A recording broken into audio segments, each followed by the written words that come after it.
Championships. I am Raymond Cipoletti, and I am here with Tristan Masick. Yep. I was close enough.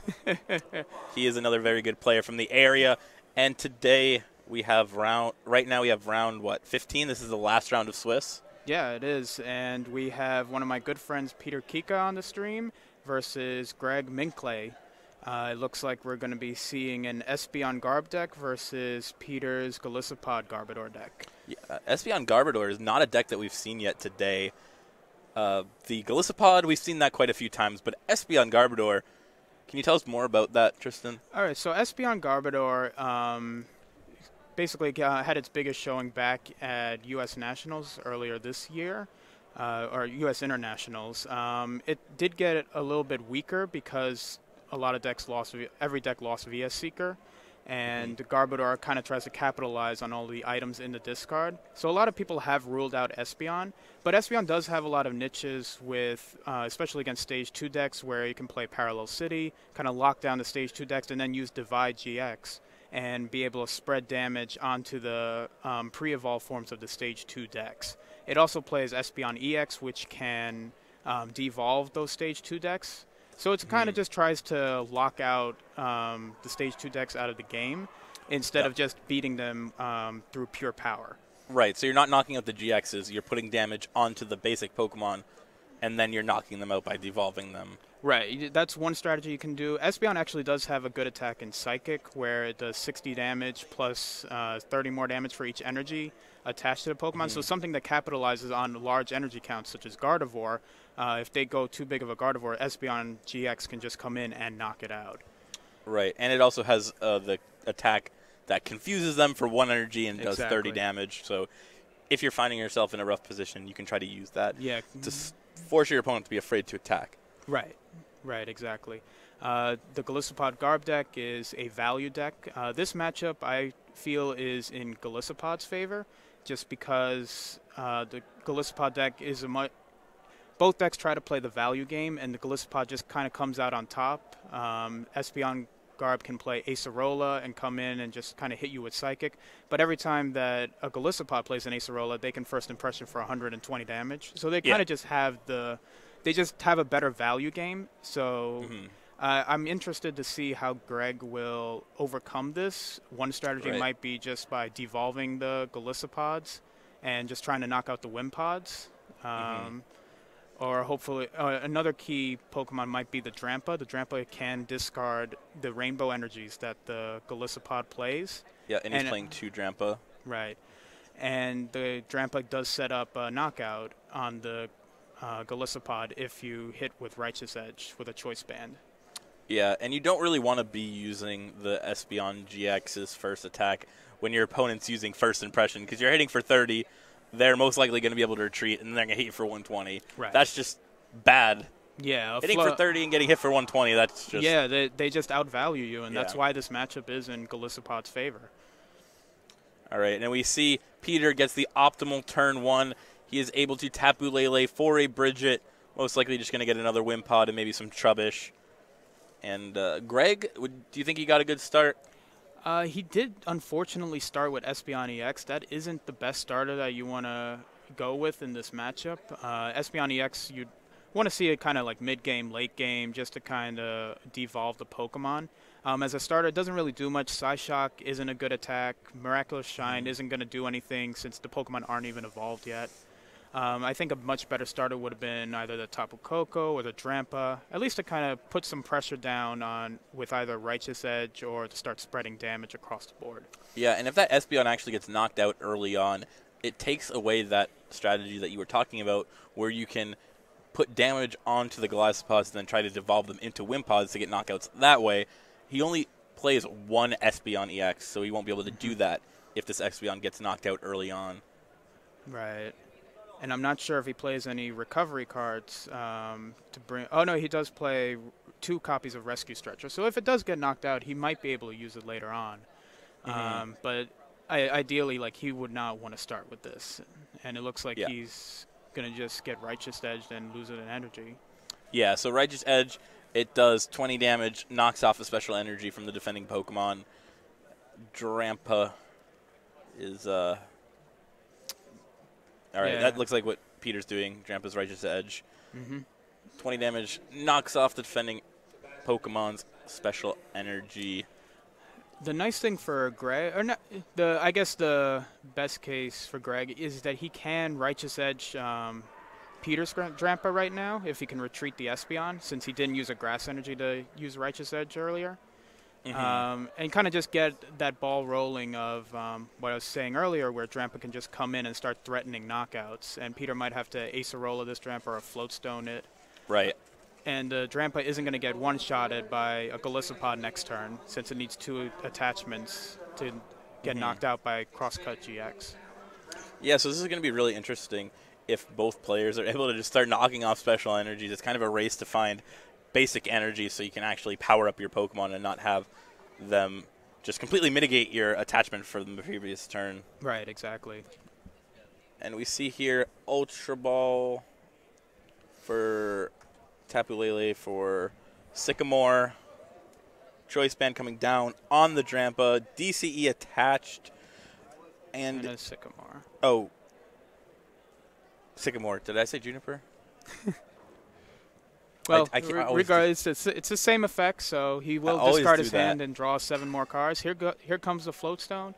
It looks like we will see a Righteous Edge. However, because he is using a DCE, Peter could go and just attach another energy and just Righteous Edge him right back. Do you think this is a good play if you know your opponent can just have the answer in just an energy attachment? I think Greg thinks, because the Golisopod Garb deck doesn't run a lot of basic grass energy, he might, even if he does get Righteous Edge here, it's only going to be 20 damage without the Choice Band, and he could attach a Psychic Energy next turn and just get rid of. See, like, here comes another Righteous Edge war. I do see Greg has a Psychic Energy. He could just attach a Psychic Energy and get rid of that DCE. The only downside to this is if Peter starts powering up these Golisopods, he's just getting more time to set up in the middle of this. Yeah, so do you think that Peter's deck is slightly more setup-oriented, it's a little bit slower, or do you think that Greg's deck is slower? Well, looking at Greg's board, there's not even an Eevee on the board. I mean, this is Espeon Garbodor, and you know, there's no Eevee or Espeon GX on the board yet. So I would like to see an alternate. And his bench is full. Exactly. I would like to see an alternate attacker. It does look like Peter's played a few items, so maybe the Garbodor will come in handy. I do see a Field Blower in Greg's hand, and that can knock off the Choice Band on the Lele. That would be another item. Maybe the Trashalanche can start doing some work. Yeah.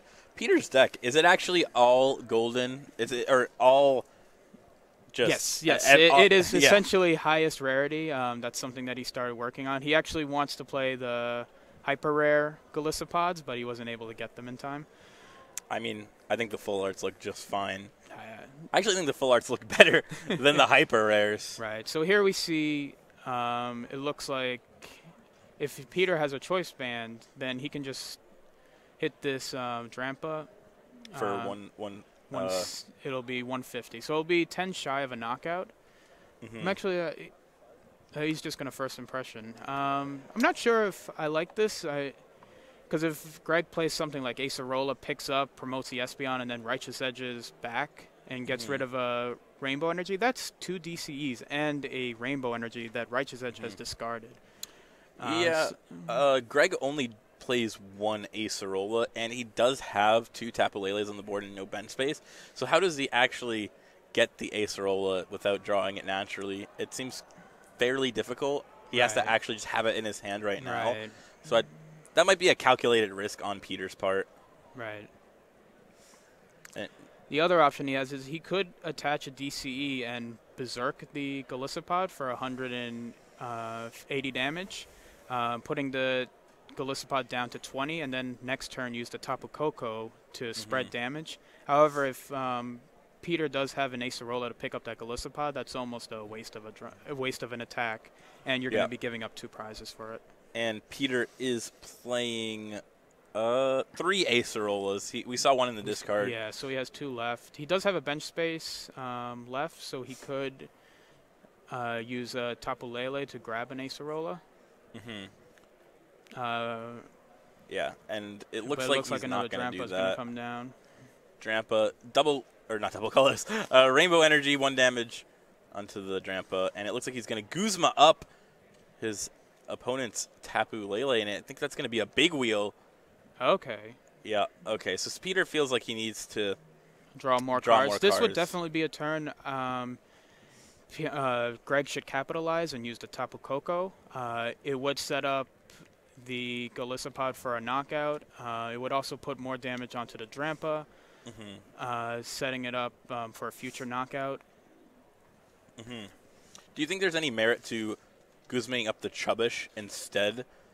Like, do you care that you allow your opponent to attach a tool to turn on Garbotoxin? Like, how important is Garbotoxin in this matchup? It seems almost useless. I don't think Garbotoxin is actually that important in here. I think Peter's electing not to turn it on because towards the late game, he could really get kind of clunk out because he has Garbotoxin in play and gets N to a low amount. So I think I think that Trubbish might Trashalanche at some point, or might become the Trashalanche Garbodor instead of the ability locking Garbodor. Right. I mean, he could have Guzma'd up Greg's Trubbish and then tried to lock it there because the Tapu Lele only needs 1 energy to retreat, whereas the Trubbish needs, what, 3? It needs 2 energy. 2 or 3. So it is more difficult to retreat unless you attach the Floatstone. Right. I think the deck just playing for Floatstone kind of makes that a risky play. I feel maybe you just want to put more damage onto the Drampa. All right, and we see the Trashalanche Garbodor come down here, and that card kind of got nerfed in a sense once Versus Secret got rotated. Right. We might see a Tapu Cure out of Oh, I've Greg? not seen that at all this tournament. Tapu Cure, that's just one of those things that Tapu Lele has access to that a lot of people overlook. Most people just use it for the Wonder Tag and the Energy Drive, but it has that GX attack that can heal 2 bench Pokemon we to do full see a health. Tapu Cure. And that is the first time I've ever seen a Tapu Cure. Have you ever seen a Tapu Cure in tournament play or used one? Yes, I have. I actually used it yesterday. I played Metagross, and I ended up Tapu Curing 2 of my Metagross back to full HP. Nice. This card seems insane. It's the best card in the game for a reason. The Tapu Cure, I think, is just the icing on the cake. But yeah. So what I'd like to see here is an Acerola kind of just to pick up that damaged Golisopod. It is at knockout range from either Tapu Koko or basically anything on Greg's board that attacks it. So you do want to prize deny. Yeah. Both players actually use their GX attacks on their respective last turns, and they use them not to progress the board state, but to either heal or just draw cards. So that was pretty interesting. Like, Peter didn't do anything, and then in return, Greg said, okay, you didn't really do anything to progress the board state, so I'm also going to take this time to do my own thing. And here we see the Acerola come down, like you were talking about. Picks up the Golisopod. He is now full health, attaches to the Drampa, and most likely, I was going to say we might see a Berserk, but now there's no damage. Berserk only does 80. Yeah, I think discarding the energy is definitely a good play. He will need a Floatstone to retreat this Lele, and it does set up, because of the Rainbow Energy, it does set up that Berserk will just knock it out next turn anyway, so why not kind of limit Greg's resources and just be able to take the knockout the following turn. If he does move it away, then, it's just I think this is just a better play overall. And we do see Greg just passed. I don't think he did anything. Did Greg he just pass? Yeah, it's back to Peter's turn. He attached the Grass Energy to Golisopod. And there's a Guzma bringing up the Drampa from Greg's bench. And Golisopod most likely just going to see a first impression here. Now Peter is ahead in the damage war. Right, exactly. I would say generally whoever can take the first hit is pretty favored.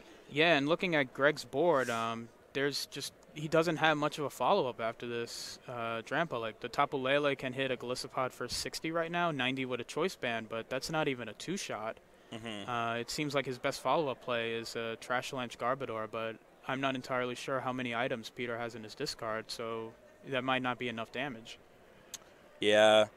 It's hard to tell because nobody ever puts the dice anymore. It seems like there's never enough trainers that people just care to count. It's always like, like most of the time I see Trashalanza just taking out a basic Pokemon right now, unless it's very, very late in the game. Right. Then people actually start to count.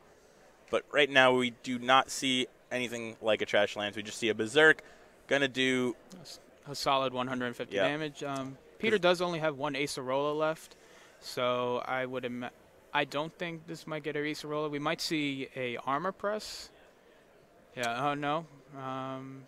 He can evolve that and do another first impression if he wants to, if he has a way to retreat. He could also choice band his Golisopod and just first impression for 60 damage for the knockout as well. I don't know. As Peter, do you want this Golisopod to get knocked out since it has so many damage counters on it, or would you rather try to retreat it to the bench and send up a fresh one and maybe pick up the Acerola later on if you can find the last one? I think ideally he would want something like a Floatstone on his Golisopod and evolve into another Golisopod, but I don't think his hand really supports that at the moment. So it looks like he's just going to settle for the knockout on this Tapu Lele instead. Yeah, he does save the Golisopod at least. Yeah, this is first blood in this game. It is. The first prizes have been taken by Drampa GX's Berserk attack.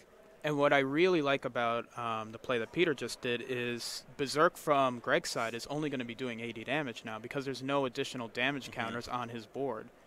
Right.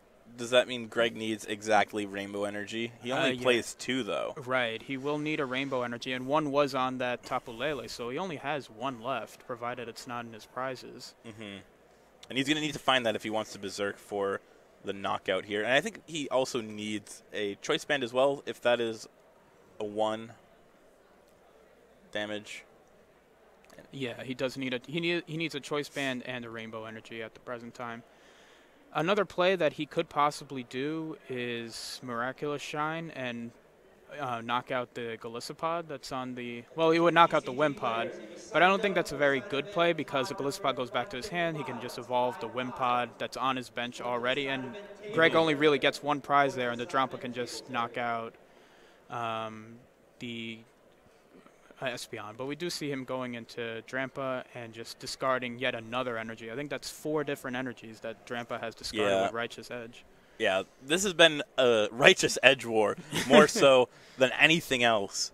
And this is something we haven't really seen yet this whole tournament, where just resource management, I mean, it's been an important theme throughout the tournament, but just that whole, you're actually just running out of energies because they keep knocking them off. And we've seen Enhanced Hammer deal a lot of damage in the sense of people just running out of energies, like against Gardevoir and stuff, and then they can't get there because the Enhanced Hammer happened. But now we're just seeing straight up people not being able to even attack because of Drampa discarding so many energies. Right, and speaking of not attacking, if Greg doesn't have an energy, this Drampa's he just passed. Oh man, he just passes again. That was the second time he just drew past. Yeah. Peter is in a fantastic position here. He's ahead on prizes. His opponent is draw passing, and he has double Golisopod set up with a Drampa that can potentially... It looks like he's just going to... He might retreat here and try to dig for a choice. No, it looks like he's just going to Righteous Edge. But he's setting up for the Berserk. Exactly. And oh, man. Draw pass again from Greg. And another Golisopod comes down for Peter. Peter has everything he needs. He just needs to keep attaching energies every turn, and he will eventually just be able to knock out each one of Greg's Pokemon. Right, and if I was Greg at this point, I would actually consider conceding this game and going to the next game. You know, this is the win-in for a top 8, and if Greg wants any shot of making it, he has to finish 2 complete games if he does not win this game. Right. Do you think that they can make it if they tie? No, I don't. They probably get top 16, but I believe that they will need the 32 match points total to make top 8. Right. Which the winner will get with the additional 3 points. Right now they are at 29 points respectively. Right. So a tie knocks them both out of top 8. Exactly. That is not something Greg wants. Right. And if you don't think that there's a realistic chance that you win this game, then conceding is the best option because you have to win. Right. 2 more. Exactly. We will see a knockout. We do know that Trashalanche is at least doing 110 damage. Not sure how much it is exactly doing. Yeah, and that 120 HP, that's just out of range of First Impression, right? No, First Impression actually hits for 120 damage. Is it 100? Oh my gosh. That just slipped my mind. Is it? It's I thought it was 30 plus. But Peter 9. will need. Oh, it is. Yeah, I can't. Peter will need a method to retreat because he doesn't have a free retreater on board. So in order for First Impression to get that additional damage, he will need somewhere to retreat, whether it's a double colorless or a float stone, or he can just respond with his own Trashalanche. Yeah, the way that it works is you have to promote on your opponent's turn. It's technically not considered your turn yet when you're promoting a new active Pokemon. So we're just going to see an N come down from Peter. He's looking for that float stone or a way to retreat. Maybe Trashalanche is actually doing enough to knock out his opposing Trashalanche. You only need 3 because of the psychic weakness. That's most definitely in the discard, right? Yes. I mean, yes, I absolutely. assume that there's no way Greg hasn't played at least 3 trainer cards. And looking at Greg's hand, it just doesn't seem like he even has a response to this Trashalanche that's about to knock out his Garbodor. He does have a Psychic Energy. He can try to dig for another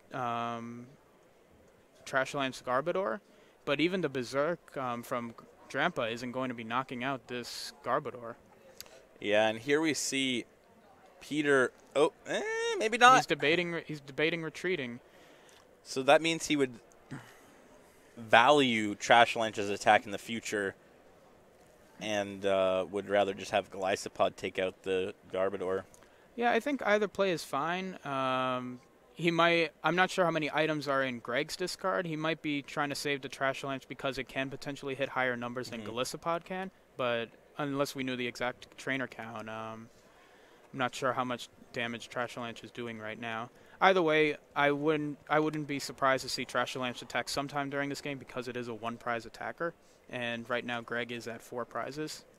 And the longer you wait with the Trashalanche Garbodor, more likely the more powerful the Trashalanche will be because your opponent just naturally is forced to discard items either through playing them or using Sycamore, something along the lines. So the longer you wait, the more powerful it becomes. Exactly. And it looks like Greg is going to attach a Psychic Energy. He's hoping that that Trubbish will become another Trashalanche Garbodor. He'll be able to use Trashalanche. I highly doubt it's knocking out this Golisopod.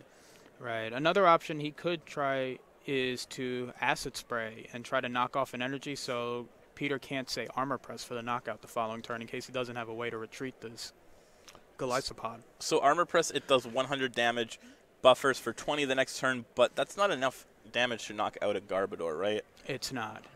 Not at the present time. But if Greg doesn't have access to this Garbodor, I'm not sure who he promotes. The Drampa is only going to be hitting for 80 damage. It looks like he's going to Guzma up and just kind of try to take the prizes. I don't mind this play because Peter is at odd prizes. Even if this Drampa does go down, there is a chance that he could just steal the game with a Trashalanche knockout on the Lele. He is at 2 prizes now, so this game could actually. Maybe I was wrong earlier of saying Greg might consider conceding this game. You know, he does have a possible out to winning this game, and Peter did just play another item. It looks like he's looking through the discard. How many items has Peter played? If Peter has played at least 9 item cards, Trashalanche will be knocking out the Tapu Lele. Right. I mean, he can knock out the Tapu Koko, but that's not going to do him any good. Right. So this turn, I definitely think Peter will promote the Trashalanche Garb, just so he's not risking any of his 2-prize attackers, and just use the Trashalanche to knock out the Garbodor. There should be enough items. He only needs 3 items in the discard for Trashalanche to knock out.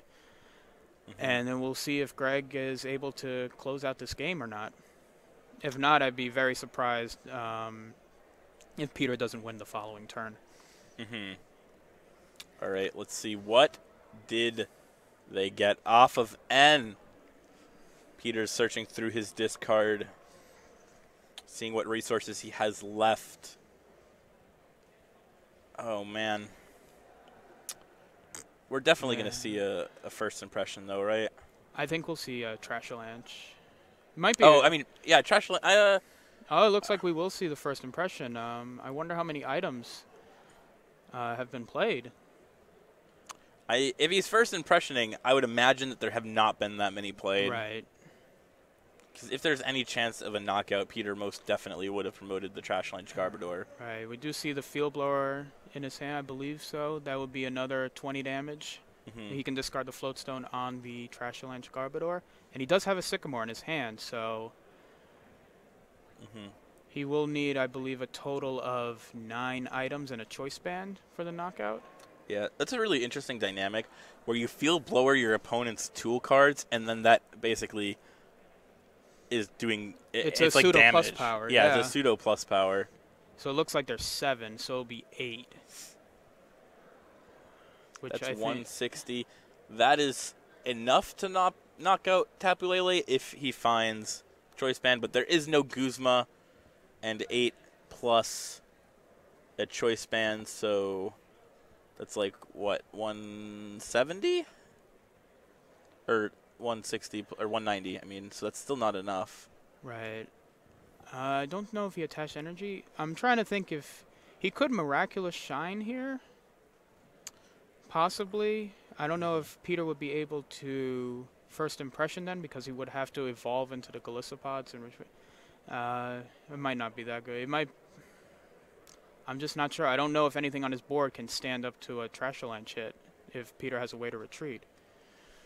Yeah. All right. Looks like the stadium comes down for Greg, but he seems like he is not having a good time here. He's really in the tank right now. Yeah. He looks very anxious. So he's just going to pass. I don't... All right. Yeah, it looks like Peter's going to attach. He's going to retreat, go into the Garbodor, use Trash Lance to get the knockout here, and Peter Kica takes round 1. Right. And game 1. Hopefully this time, we'll see the Espeon that are part of his Espeon Garb deck. Yeah. We didn't see a single Espeon GX that game, did we? No, we did not. We didn't even see an Eevee. We just saw the Eevees go into the discard. Now, Peter is 1 game away from making top 8 at the Hartford Pokemon TCG Regional Championships.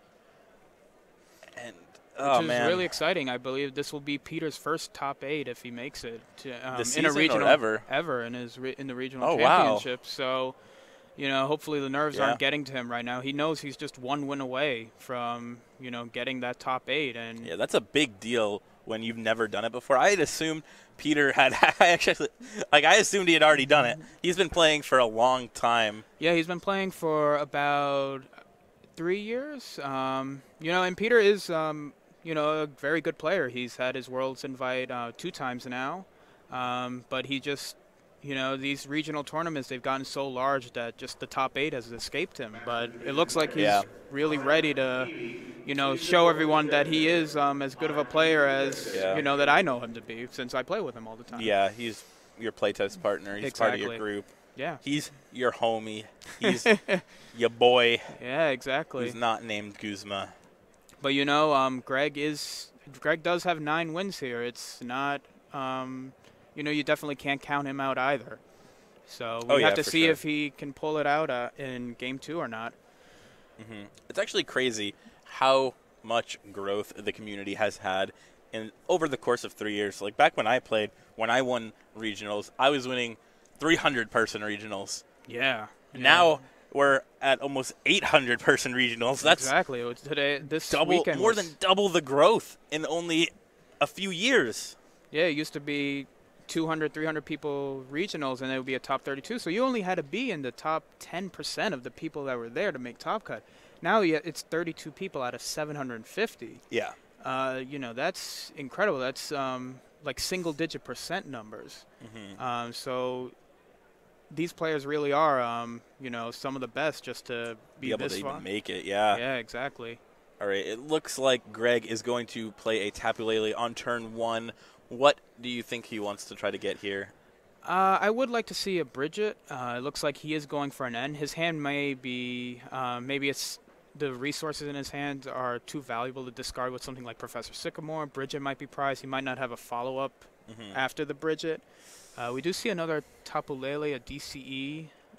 We do see a Psychic Energy come down and 2 Float Stones. And it pass. All right, what do you make of this? If he has the Tapu Lele for the supporter, but he passes. I'm not sure. Does he just have the hard read that Peter has nothing? The only problem I don't like about this play is that he's told Peter that he has an end, so Peter might assume that that's the only supporter he has outside of using potentially Big Wheel and just play accordingly. If he knows he's going to get end, he might play some more of his cards that he doesn't want to see later and just thin his deck. We do see Psychic Energy go onto the Trubbish. Yeah, and this Acid Spray, flip a coin if heads, discard an energy attached to your opponent's active Pokemon. So it's like a Righteous Edge on a coin flip that can also hit basic energies. Right. This is probably one of the most important flips of the tournament for Peter right here. If he can hit this Acid Spray, that forces Greg to not be able to use Berserk next turn, which means his Trubbish most likely is not getting knocked out. It forces Greg to have to attach to retreat if he wants to. It forces Greg to, like, it is just so good for Peter to hit this. It is, but it is also a very greedy play because if he flips tails, Berserk does knock out the Trubbish. So I really do like the more passive play Peter did here, retreating into Tapu Koko.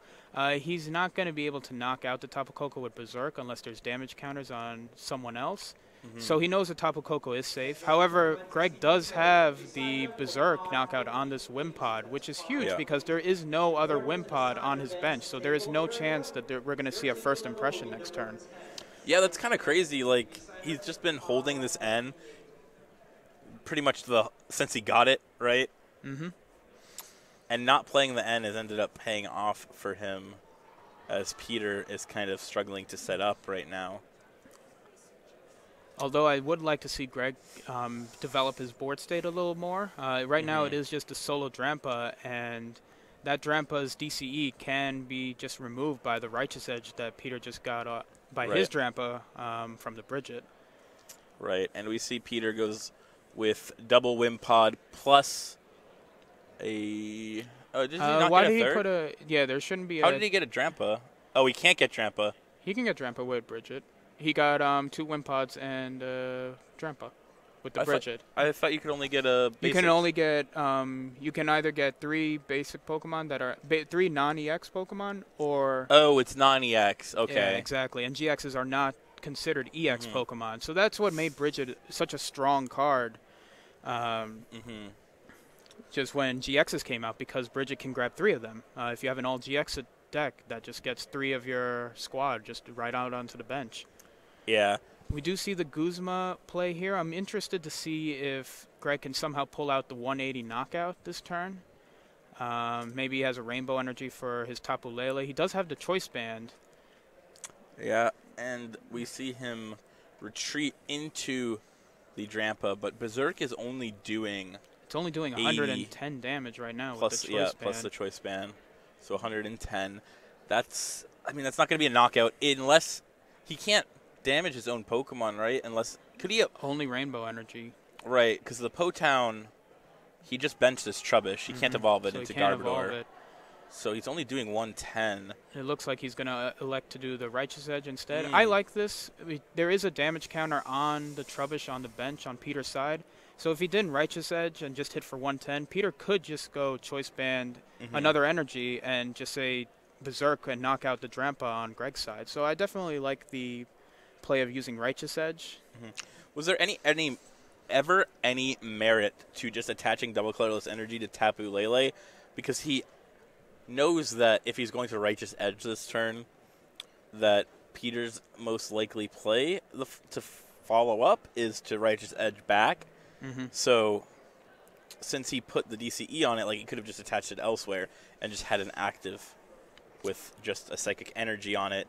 Right. Which means he wouldn't be so vulnerable to this Righteous Edge attack. Right. I definitely think in this quote-unquote Drampa war, Greg should have the advantage just because he plays 5 Psychic Energy as opposed to Peter's 3 regular Grass Energy.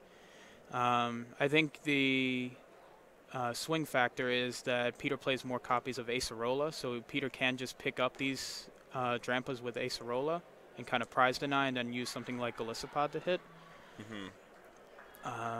But, you know, the game seems relatively even right now. It doesn't seem like Peter can get too much going. He does have Golisopods out, but he can't really find a way to retreat this Drampa. So we could start seeing some berserks here. He did, I believe he did field blower away the Potown, so Greg's gonna have to find another way to damage his Trubbish or something else on the bench in order to get the full power of berserk. Yeah, and we see a Juniper here from Greg. Can he find a way to damage his benched Pokemon? There is Rainbow Energy available for him this turn if he can find it. I mean, field blowered away a Potown, like you said. He could find another Potown plus Garbodor. He has some outs, right? Yeah, he does. Yeah, he actually evolves into Trashalanche. I believe that 5 dice up in the corner is signifying how many items are in one of the player's discard. And it looks like we will see a big wheel here. I guess Greg's hand was not as good as he wanted it to be. We'll have to see if Peter does have an end to kind of shuffle that 10-card hand back into his deck and instead have only 5 cards. Yeah. This is one of the, I don't want to say bad things about getting ahead early, because it's not bad to take prizes early, but this is one of the drawbacks, is that you can get end to lower numbers. Right, exactly. It is the best comeback card in the game right now. And it has been for like as long as I've been 4 playing. years, 5 years. Yeah, I don't even know. It's been out forever. Right, exactly. It's actually pretty insane how long N has been out. It's been out since Noble Victories. That was Black and White. That was immediately after Black and White's base set. And that game, that's so old now. Right, it is. Yeah, so the dice is definitely signifying how many items are in Peter's discard. So right now he has 6 items, so Trashalanche will be hitting for 120 damage.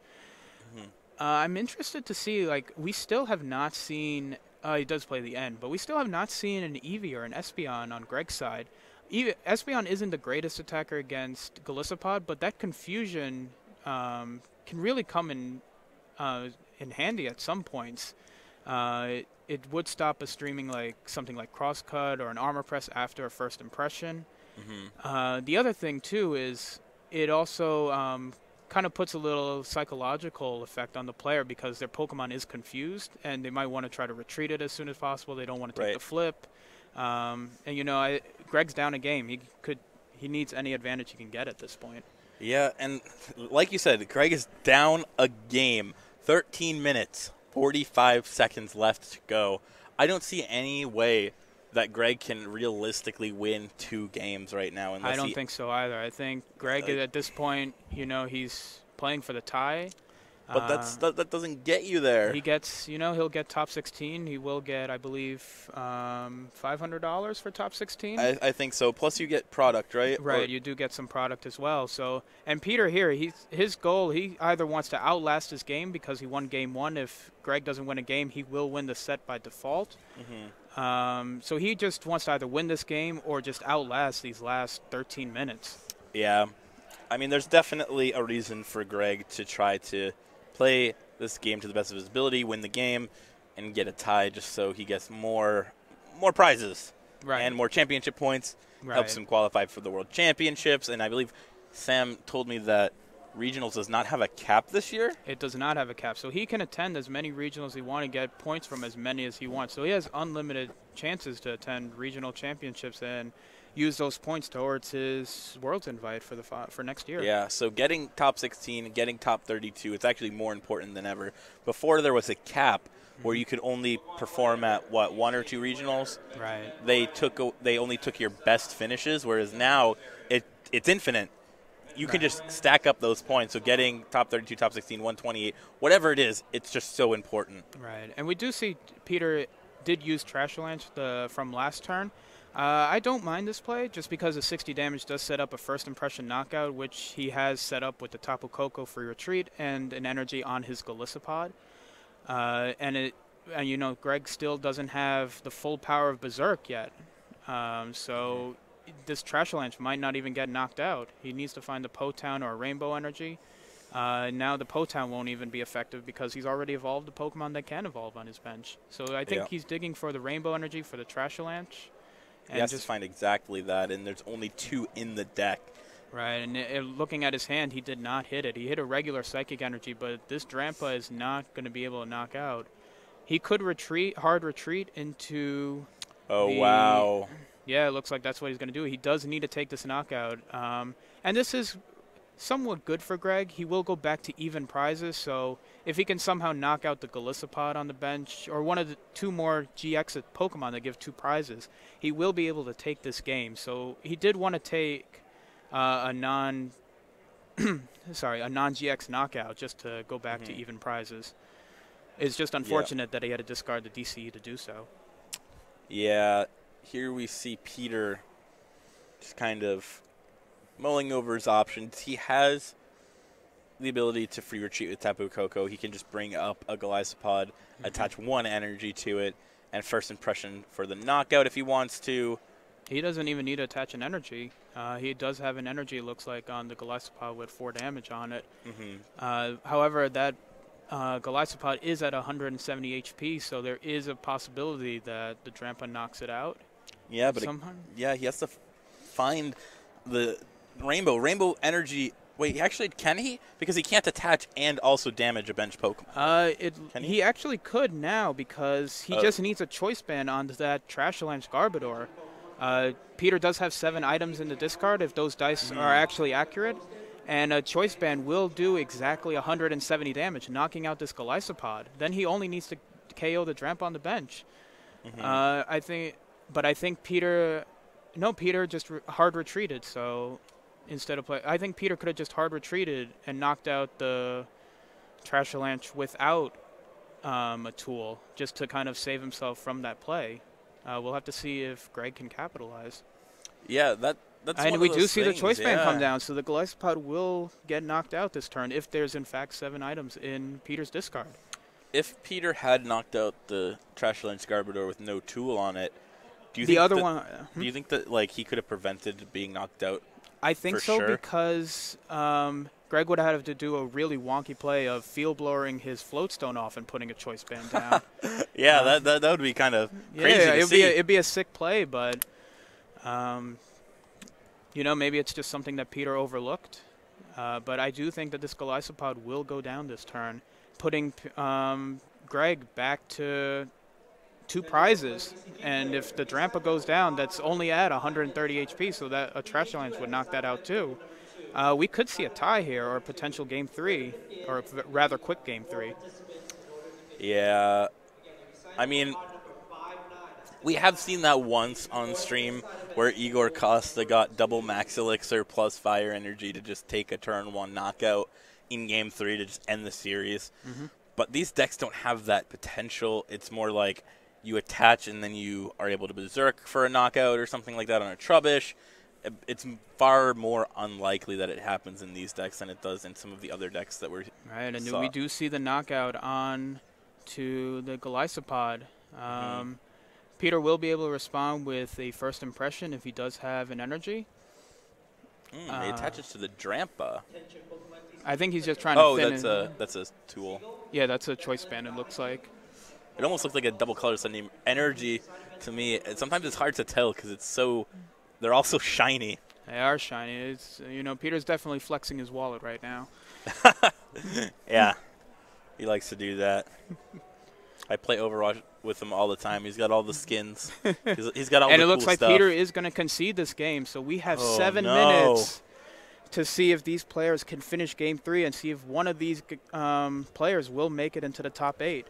This is terrible for Peter. Yeah, I really think that KO on the Floatstone Trashalanche has really cost him that game. Yeah, you got to feel for him, though. He's so close. Exactly.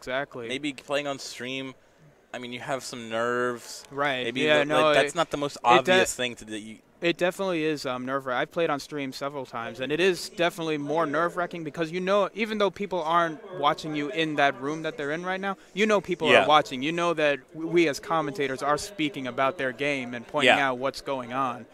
And Yeah, you really got to be a seasoned veteran of just being on stream in general just to like keep those kind nerves of in check. But we do still have 6 minutes. We have roughly 6 minutes to go.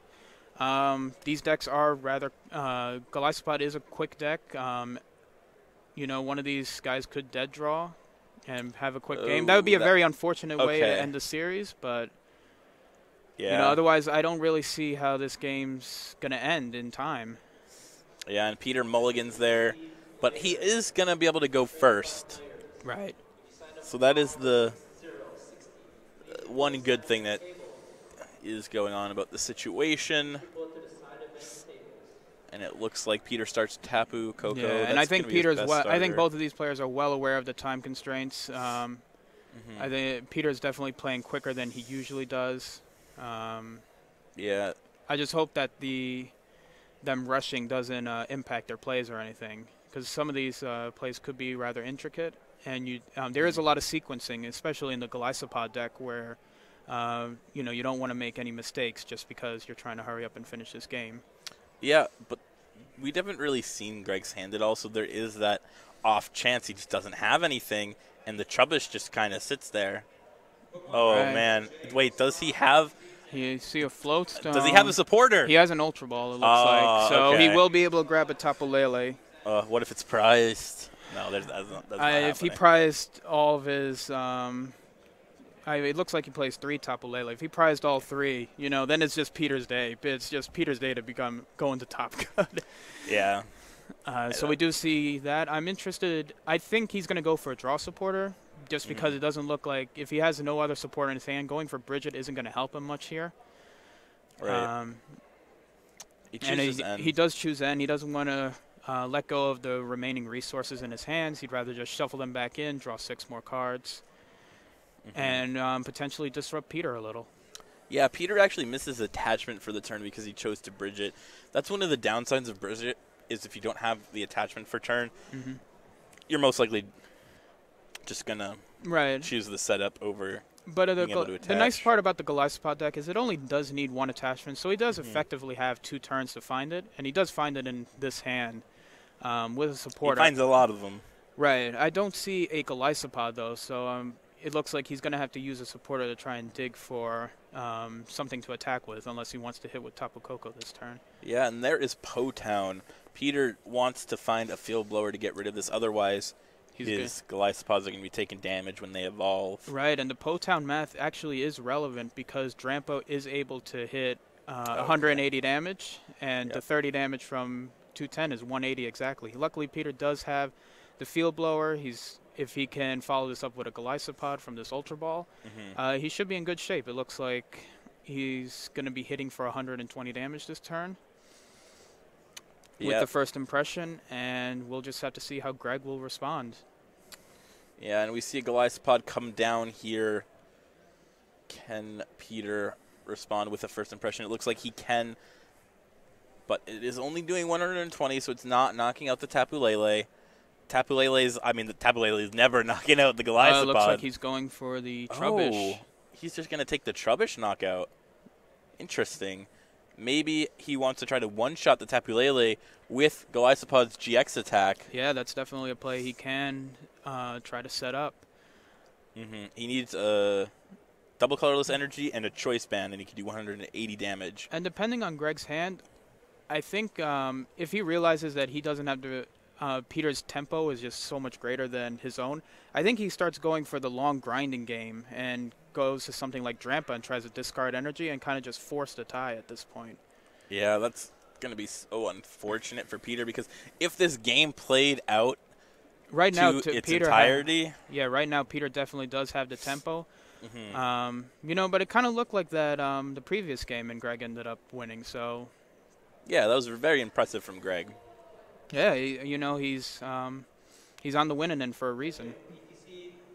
And here we see a Sycamore discarding a Psychic Energy, drawing 7 cards. And Greg's just looking for basics. And I think we will see a Righteous Edge this turn. Yeah, hard retreat on that Tapu Lele. Oh, no, wow. I'm surprised by that.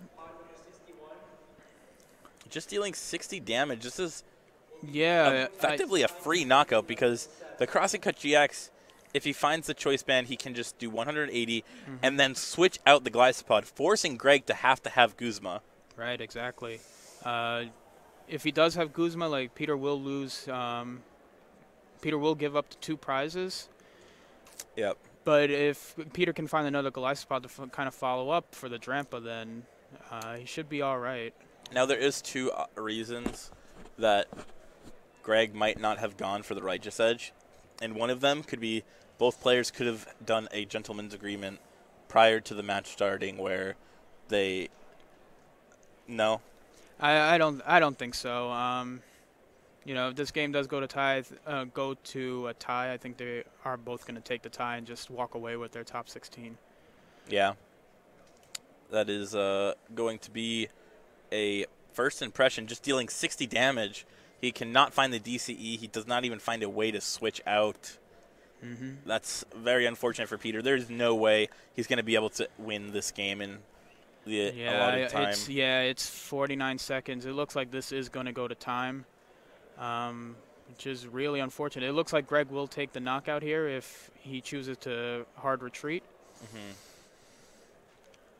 Peter could respond with a cross-cut GX at that point, but I think, you know, it's about to be time. I'm not sure if they can actually finish this game, and I don't think they will be able to. No, there's no way if this game goes to time right now that in 2 turns they can I mean, it's physically impossible.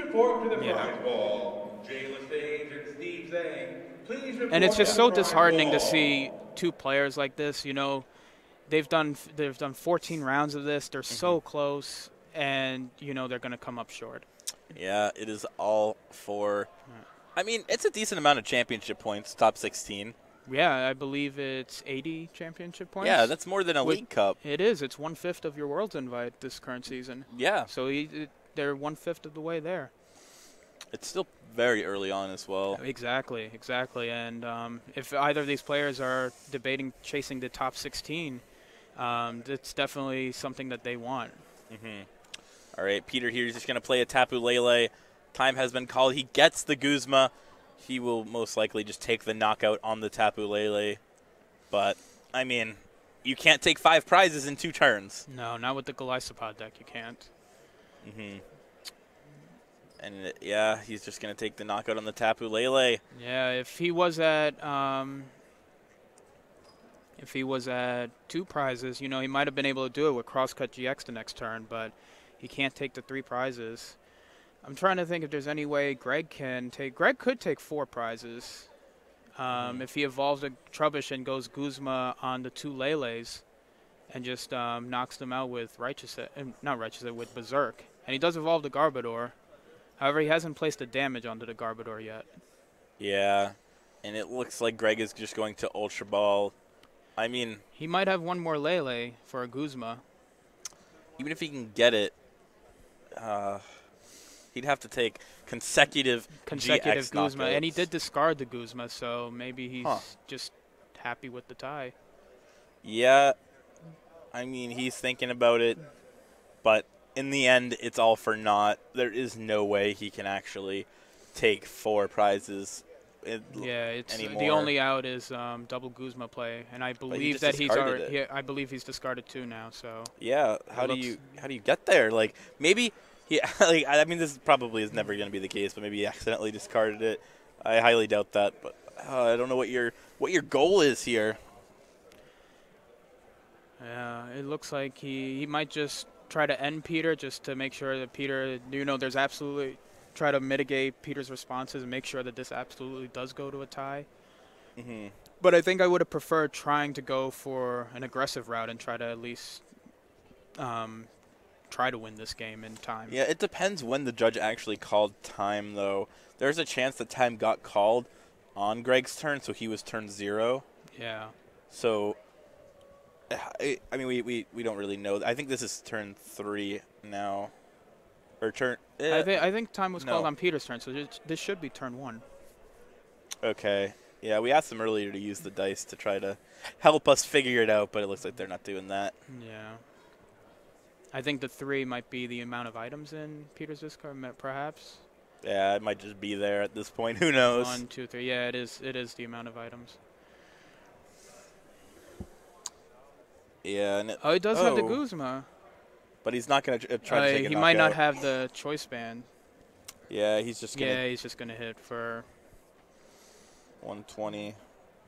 150. Or 150. Sorry, my bad. Oh, jeez. I mean, this is see a Guzma of Peters, and yeah. that's going to be the tie. Greg and just extends the hand. And that's just unfortunate. Yeah. I mean, that's unlucky for both players. Yeah, it's unfortunate and disheartening. But, you know, kudos to them. They did make, I believe both of them will make top 16 at a 750-person tournament. Definitely an accomplishment they should be proud of. Yeah, for sure. This whole field was just so big. You can just feel it. Right. You can feel it in this convention center, just how massive this tournament was and how important it was for these players. Right. So getting top 16, pretty good. Now let's take a look at the top 32 total deck points by players. Success. And not surprised, Garbodor does lead every other deck. Garbodor obviously won Worlds this previous World Championship. Many consider it to be the best deck in the format, slowly followed by Golisopod, which looks like it's second place right now. I'm actually pretty surprised. I'm surprised Drampa Garbodor was as popular as it was. It did get second in a European regional a while back. It looks like that steam has kind of like come over here as well. Yeah, I didn't expect it to be this popular. But, I mean, we see it now. It actually moved up a little bit since the last round, which means Drampa Garbodor is actually winning. So, it's been doing really well. It has been. But on another note, I'm actually very happy to see that other decks are coming in. We see the Solgaleo deck, which I believe is Solgaleo and Rayquaza as their energy acceleration, and the Xerneas deck, which had a little bit of popularity this past weekend. Just focusing on Xerneas Break and Geomancy and hitting, these impressive high damage numbers to kind of compete with these big HP Stage 2 decks. Yeah, I think one of the main things that surprised me the most was Ho-Oh-Salazzle being on the same level as all these other decks, or worse, that I thought I would never see this weekend. Like, that deck felt so hyped to me coming in. Yeah, to this weekend. Definitely. It looks like a lot of the people who chose to play Fire opted for the Volcanion deck instead. Yeah, and that's a deck that was built by a specific playtesting group, and it was played by all of them, and they all did fairly well. Yeah, and I believe that 2 of them are actually in top 8. Yeah. So, kudos to them. Very impressive. Made a very good call for this tournament. Yes, and we see here a pie chart, top 32 deck frequency, and again, the pie chart very similar to the points. The more popular deck is, the more points it's going to earn. It just kind of goes hand in hand. Right. And like we said before, Gardevoir was the most popular, followed by Golisopod. And I believe third was Volcanion? Yeah. Yeah. Yep. So definitely right. the big 3.